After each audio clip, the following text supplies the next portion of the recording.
మన దేవుడైన ప్రభువైన యేసుక్రీస్తు నామములో అందరికీ ఈ ఉదయకాల సమయంలో శుభాభివందనములు తెలియజేసుకుంటూ ఉన్నాను.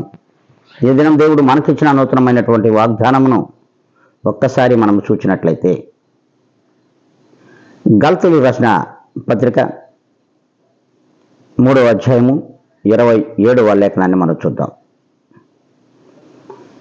విశ్వాసము వలన మనము అందరము కూడా దేవుని కుమారులై ఉన్నాము, మరి కుమార్తెలు అయ్యున్నాం.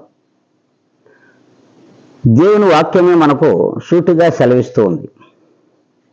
మీరు విశ్వాసం వలన దేవుని కుమారులై ఉన్నారు అని దేవుడు వాక్యం సెలవిస్తుంది. మరి అందులో కుమార్తెలను మరి ప్రత్యేకంగా చెప్పవలసిన అవసరం లేదు. వారును కుమార్తెలు అయి ఉన్నారు.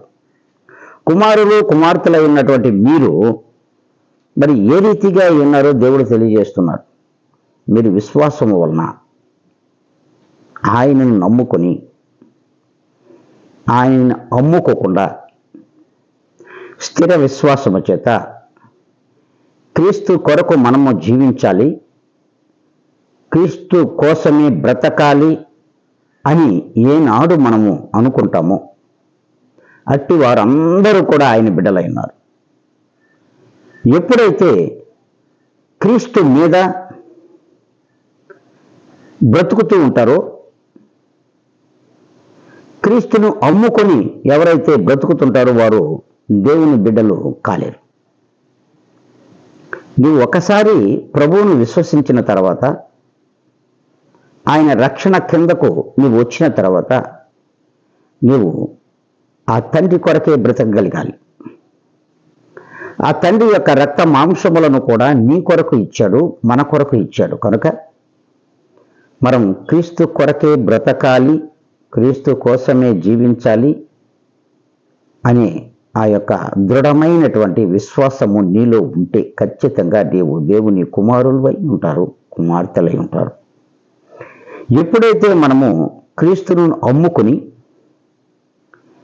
క్రీస్తు మీద బ్రతుకుతూ ఉంటామో, డంబాలు పలుకుతుంటామో, అట్టి వారిని దేవుడు ఒకనాడు కొట్టివేస్తానని దేవుడు అంటున్నాడు. మరి మనం ఏ రీతిగా ఉండాలో ఈ ఉదయకాల సమయమున ఈ వాగ్దానం వింటున్నటువంటి మనమందరం కూడా ఒక్కసారి ఆలోచించినట్లయితే, మరి మనం ఇలా బ్రతకాలి అనుకున్నట్లయితే, క్రీస్తు కోసమే బ్రతకాలి, క్రీస్తు కొరకే మనము జీవించాలి, మరి ఆయన కుమార్తెలు కుమారులుగానే మనం ఉండాలి అనుకున్నట్లయితే అందరూ తలలో వంచండి, కళ్ళు మూసుకోనండి. ప్రార్థనలో ఏకీభవించమని మీ అందరికీ ప్రభువు నామములో తెలియజేసుకుంటున్నాను.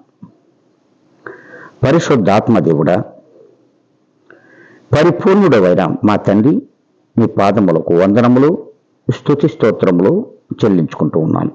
ప్రభువా, ఇదిగో ఈ ఛానల్ వీక్షించుతున్న ప్రతి ఒక్కరిని ఒక్కసారి మీరు జ్ఞాపకం చేసుకోండి. ప్రభువా, మిమ్మలను విశ్వసించిన ప్రతి బిడ్డ కూడా మీ కొరకు జీవించాలి, మీ కోసమే బ్రతకాలి, మేము స్థిర విశ్వాసులుగా మీలో జీవిస్తూ కుమారులు కుమార్తెలుగా ఉండాలని ఆకాంక్ష కలిగిన ప్రార్థనలు ఏకీభించిన ప్రతి ఒక్కరిని జ్ఞాపకం చేసుకోమని బ్రతిమలాడుకుంటూ ఉన్నాను. ప్రభువా, మేము మీ మీద బ్రతికే ఆ యొక్క దుస్థితి అవసరం లేదు నాయన. మిమ్మల్ని అమ్ముకొని జీవించే ఆ స్థితి మాకొద్దు ప్రభువా.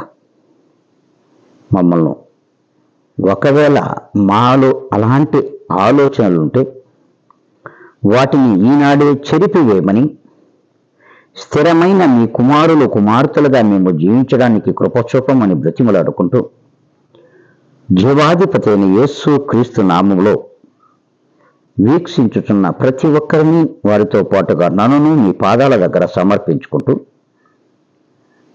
అడిగి వేడుకొని ప్రార్థిస్తున్నాను మా ప్రియ గొప్ప పరలోకపు తండ్రి. ఆమెన్.